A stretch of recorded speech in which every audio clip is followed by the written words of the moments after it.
And you're outside looking in, I just look like a lunatic. You're controlling something that's out of control.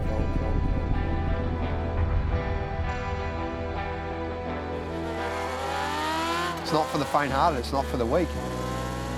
It's something to test yourself against. It bloody hurts. Racing's such a drug, you can't just turn your back on it. Never walk away. This year is a let's go racing properly year. Throughout the 2012 season, we were granted exclusive behind-the-scenes access to the TT Legends racing team as they took on some of the toughest bike races in the world. For 7 races, from Suzuka in Japan to Oschersleben in Germany, from Le Mans to the legendary Isle of Man, we followed these ordinary men doing extraordinary things. The aim for this year is to win. At the end of the day, you know, that's what we all want, you know, as racers and teams, we want to win races. John McGuinness is the Morecambe Missile, ex-brickie and mussel picker. He's won the Isle of Man TT 17 times. As far as learning things, you're always learning. You know, I've been in the game for sort of 20-odd years and I'm still learning. John McGuinness, he's probably the laziest guy and the most talented guy I've ever worked with. And the combination is amazing. Hey, welcome to my crib. Simon Andrews is the fearless young gun and a proven winner. Fighting back from injury, it's his first season in endurance racing. Pretty good on the bike, rubbish on my feet. So it's a good way about life. So as long as I'm sat on it, I'll be okay. Someone said to me he's on his own planet, and he certainly is. You know, It's very unique. He's very unique. Yeah. I've never met anyone quite like Simon. Extremely driven, so driven. And Cameron Donald, Australia's fastest plumber and 2-time winner at the Isle of Man. I always say finish on a podium is my goal. Wins take care of themselves. If you can get up amongst the top 3, that's the most important thing. He's fit, he's fast, he's happy, he's always smiling, he does a good job.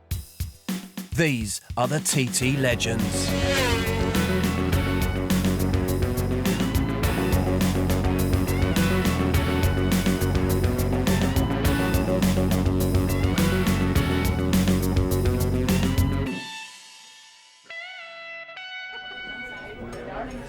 That's the best one I've ever had, that one. John's just a great guy. Everybody loves John. We all like working with him. He's a real character. So, yeah, you can't really question what he's done. He's been incredibly successful. I quite enjoy giving a bit back to people, you know, if I can, a bit of my experience can rub off on some of these other guys, maybe some of the younger guys, I get a bit of a buzz out of that. I mean, obviously, John's the guy to beat. It takes a while to learn it, but, you know, I'm going to drill it into him, and I'm going to be nipping at his heels. I don't want it to finish. I don't know what I'm going to do when I retire. I'm going to be kicking the dustbin around. Sooner or later, he has to kind of give up.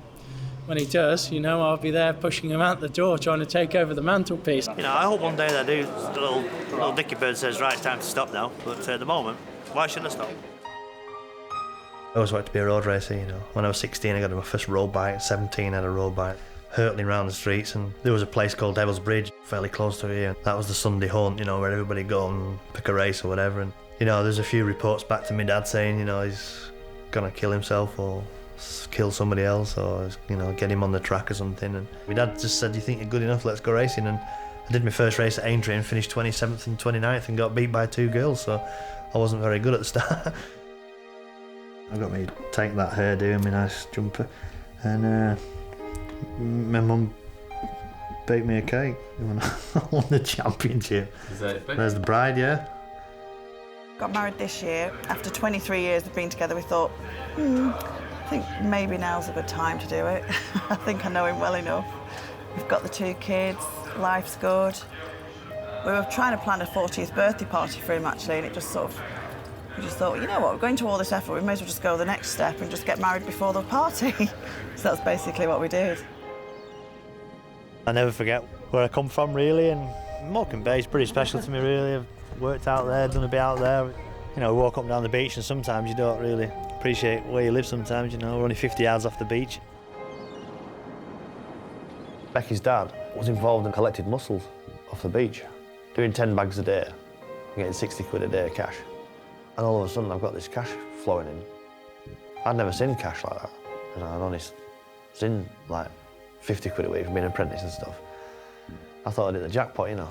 Cold, wet, but good fun at the same time. Yeah, it was life experiences, wasn't it? Do you remember when we left it too long and I had to carry her across the... Yeah, that was just over there. You Dad wasn't too pleased at that, no. We were getting a bit greedy, and we needed to, a certain time you've got to get off the beach, and we left it a bit late. Well, I left it a bit late. The tide was flooding. The tide was coming, yeah, so... And you just, that engrossed in your work, and I was cramming away, getting the mussels. Yeah, just get these last few, cleaning them away, getting them in my bag. And I looked up, and I was literally stranded on this island. I was like, oh my God. But the tide is very fast and deep. Some at big, the time, I was guys, only... about 6'4", carried her across through the water, chucked on the tractor. I got in trouble anyway with my dad when we got home. Yeah. Because I told him. Hello, God, yes. What did you do with all the money that you earned at mussel picking? Guess what? I bought a bike. TZ, wasn't it? I bought a TZ 250, didn't we? Oh, yeah. Yeah, my TZ, yeah. TZ, yeah. On the other side of the Irish Sea, Ozzy Cameron and his girlfriend Kaz have decided to make his European base in Northern Ireland, home of the road race. Here we are at Port Stewart, little coastal village on the northwest coast of Ireland. A long way from Melbourne, Australia, where home is, but this is a home where we're away racing. This year we really wanted to get home in the middle of the year and give ourselves a bit of a break. It's a long time away from family, and even though it's winter, it'll still be nice to get home. He hasn't been home for winter in Melbourne for, what, 6 years? Yeah, about 6 years, but winter's still warmer than this, so it'll be okay. We'll bear with the Melbourne winter. I race motorbikes because of the excitement. Since I was a kid, you know, jumping on a motorbike, it was like, your motorbike was like your spaceship. It was what allowed you to go subsonic speeds and just blast around and do things that I didn't see any of my friends doing. It was just the ultimate excitement, and to be honest, it's no different now. I'm a plumber by trade, so occasionally I get back on the tools too, which I'll definitely do at the end of the year. More money in plumbing than bike racing too, so it's pretty tempting to get back on the tools full time. There's plenty of work at home. The more experienced John and Cam are joined by Simon Andrews, the third member of the team. It's his rookie year in endurance, and he's proving to be highly competitive. It's still pretty surreal hanging out with John McGuinness and Cameron Donald. And they're so different, you know. John coming from Morecambe to Cam trying to bloody lasso kangaroos and shoot things and whatever he does in Australia. Little bush tucker kid. So, yeah, two complete different people from different sides of the world, both here to ride motorbikes. I didn't start till I was 16. My dad was into it, really. You know, we had a road bike and a few things and started to do some track days. And then after that, he had the bug and I had the bug, and we bought a race bike, and I was pretty quick. And Dad decided to wipe the smile off my face and enter me into a race. And fortunately, I did pretty good. Simon Andrews has been out for 9 months now, and it's a big call on anybody's resolve to come back after that period. Guy in front, engine blew and carried on through the corner, so I had to bail off, and the guy behind ran over my legs. It was about a split second before the ketamine got into me. I figured, what on earth am I doing all of this for? And then luckily I was high as a kite for 3 weeks. We have eccentric pin sights that go in through both sides. We have a bone graft through the front. We have a new artery. Yeah, Simon's just so committed, and I guess he just wants it all yesterday, and like most riders, we all want the result, and he's extremely dedicated, and I think his injuries, and he's had a bit of a list of them recently, have given him a bit of a determination and a strength that he's worked through one, and now he's just determined to work through the next. The good thing is I'll have a boatload of adrenaline going through the body. That really does overcome a lot of things. Adrenaline can take out so much pain. The Endurance World Championship is made up of 3 8-hour and 2 gruelling 24-hour races at some of the world's most famous circuits. There are 3 riders per team, making this an extraordinary test of man and machine. It pushes the riders and mechanics to the limits of endurance. 24-hour racing is the most difficult thing I've ever done. It's iconic as well, the Boldo, the Le Mans 24-hour race, the Suzuka 8-hour races. It's an absolute buzz. It's the ultimate test for me, for mind and body. The physical side is just pain, you know. It comes a point where it's just pain. There's no way you're going to make 24 hours without feeling the pain, so you've got to try and support each other, because if someone packs up, you're going to have to do their shift. In an endurance race, we're sharing the track with another 40 or 50 bikes, so it gets pretty hectic when you're banging handlebars and swapping paint as well. Endurance, it's not just about how fast you ride the machine, it's about so many other elements as well. If you can get your quickest man to share his information with your slowest man, you can bring the team performance up very nicely. It's great to be able to come in and speak to your teammate and share a lot of information and try to help each other, because by making a teammate faster, you're making yourself faster overall in the race. You're doing around 3,000 or 4,000 kilometres in a 24-hour race. It's also about pit stops and organisation, and some riders might be incredibly good in the night time, others might be good when the conditions are bad. It's an emotional roller coaster, all the ups and downs, the exhaustion. You know, it really takes you to the limit, puts you to a test, all right? Everybody, yeah. Yeah, it does. Sometimes in the middle of the night you wonder what you're doing, you know, you want to be either in a nightclub or in your bed, you know, drinking beer or doing something or sleeping. This endurance lark's a man's sport, and it's going to hurt, it always does hurt. Coming up in part 2, we preview the Legend season and the lads find out the true meaning of endurance. He's not looking very pretty, is he, at the moment? It's 3 weeks to the first race at Magny-Cours, and the team are race testing at the circuit. With the guys in the garage, team manager Neil Tuxworth is busy in the truck. Everything Neil said he'll do, he does. He's very professional. He's always come across as a real heart, Neil, and he is. But he's a friendly one. Having had a prolific career as a rider, competing in many endurance, Grand Prix and TT championships, Neil's career was suddenly cut short by an horrific accident. It was a successful career, I really enjoyed it. I think I broke about 46 bones during my career, so I did have a number of injuries like riders do. I was having a race with Carl Fogarty, and unfortunately I lost control of my machine, hit a tree about 70 miles an hour. I broke my pelvis in 7 places and sheared my left leg and hip off and cut my stomach open and severed my urethra and was unconscious. So I think I was unconscious for about 9 months on a life support machine. I had something like 110 pints of blood before they stopped me bleeding. I was in a bit of a bad way. Didn't talk for 2 years, which some people saw as a benefit, I think, and didn't walk for nearly 3 years. That was 25 years ago now, so I still have a few aches and pains from that incident, but I was very lucky to survive. And I think the only reason I survived was my fitness was very good. Whilst Neil works behind the scenes, Russell Benny, the race manager, is in charge of operations during the race. Working closely with the riders and mechanics, he is a specialist in endurance racing, having ridden and managed teams for almost 30 years.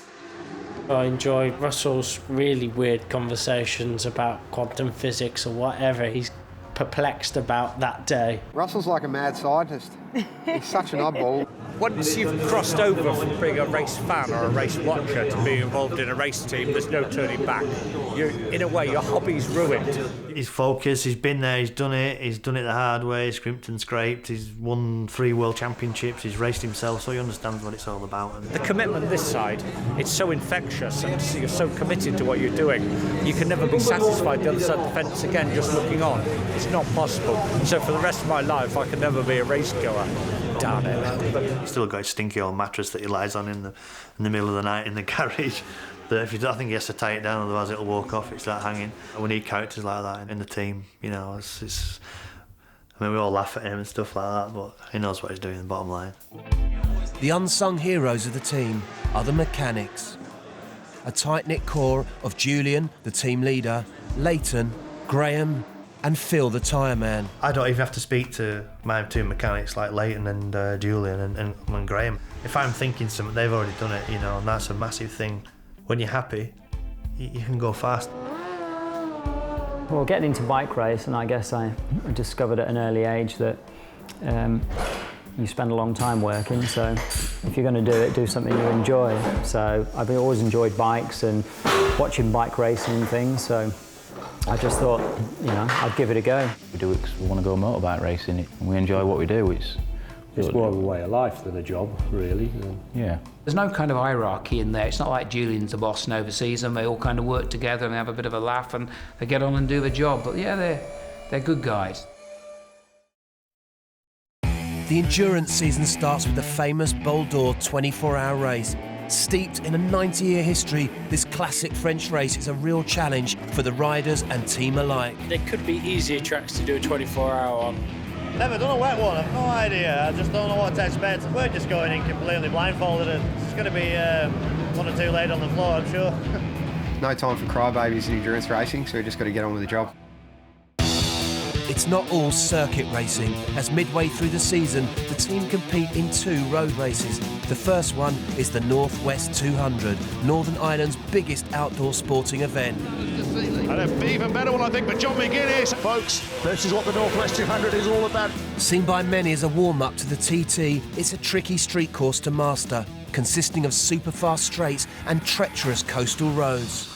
The Northwest 200, I mean, it's the first international road race or street race for the year. I missed it last year and I came back this year straight back into it, and 200 mile an hour straight away down towards the link road, and trees and grass and fields and sheep and things was flying past at a fair rate of knots. It definitely got me attention.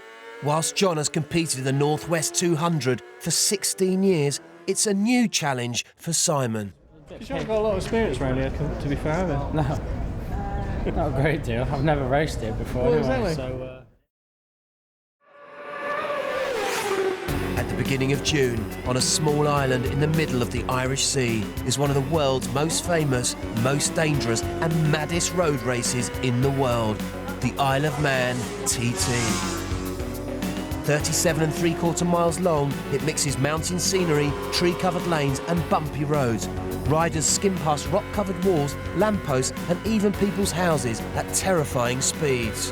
It's nearly 200 mile an hour on a superbike through streets. You know, you don't do that on the race circuits. It's so dangerous, and it just leaves no room for error. The speed, the excitement, the thrills. Naturally, you wouldn't be human if you didn't feel fear for the riders that are out there at somewhere like the TT. A little bit of fear is healthy, and I mean, I think if any human went around the Isle of Man and didn't have some fear, well, I don't think they'd be breathing. TT is a bit more of a high-speed Sunday afternoon ride, but a real high-speed Sunday afternoon ride. Unexplainable, really. It's just weird. Just a weird place that grips you and it won't let go of you. There's no better feeling than being stood on the podium listening to your national anthem with a big silver trophy in your hand. You know, that's the best feeling in the world, and I still want to do it. I grew up, my dad had raced Old English bikes, and the TT was everything to my dad and my uncle and my grandfather. That was the race, the Mecca, you know, was the Isle of Man. So I'd always heard about it, and then through racing short circuit, I got the chance to come to the UK and to visit the Isle of Man. And when I saw it, right then and there, I said, I have to do this race. When I walk towards my TT bike, I know what I'm going to get. Just knowing the circuit and knowing the conditions and the wind directions and just getting a feel for your motorbike. God knows how many laps I've done, I must have done thousands.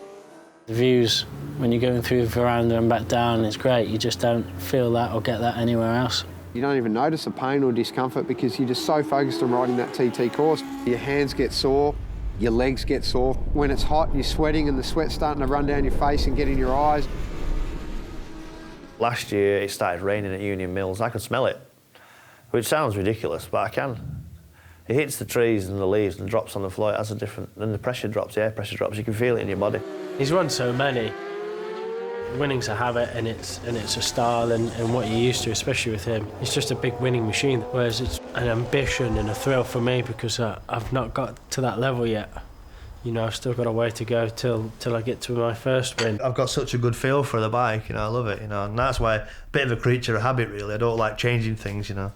If I go to Chinese, I'll have beef curry and fried rice, doesn't matter where we are in the world, that is it, that's what I'll have.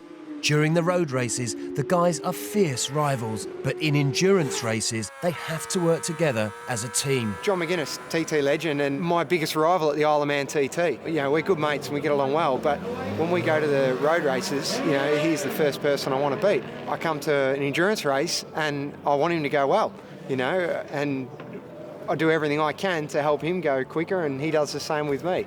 So that's very different, and it's a lot of fun. After the TT, the team head east, off to the land of the rising sun and back to endurance racing.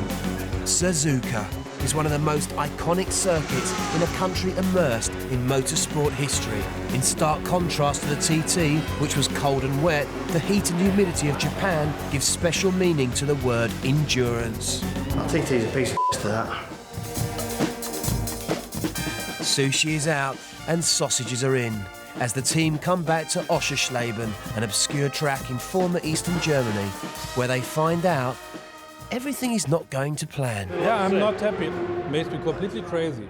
Then it's on to Le Mans, home of the 24-hour race and the culmination of a tough season. Day one in Mad Max.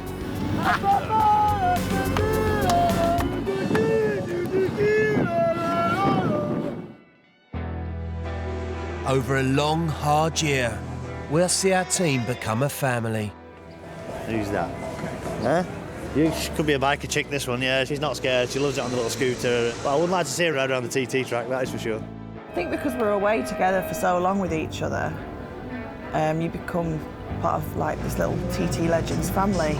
John's with Becky, Cam's got cars and everything, and I just do my own thing. It's nice. Becky looks after me, and you know, I do dinner and stuff with them sometimes, and then you got little Maisie, just in her own little world, having fun, doing her thing.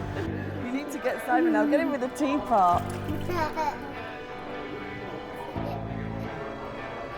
Oh!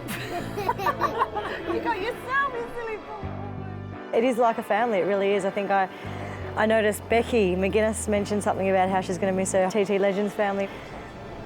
Baby John. It's a really good atmosphere, and you know, you support each other really well with each other, and having a laugh and having a few tears at the same time. This is the tale of an extraordinary year in the life of the TT Legends team. From the heart of France to the Isle of Man, from the Old East to the Far East, we'll bring you the exclusive inside story.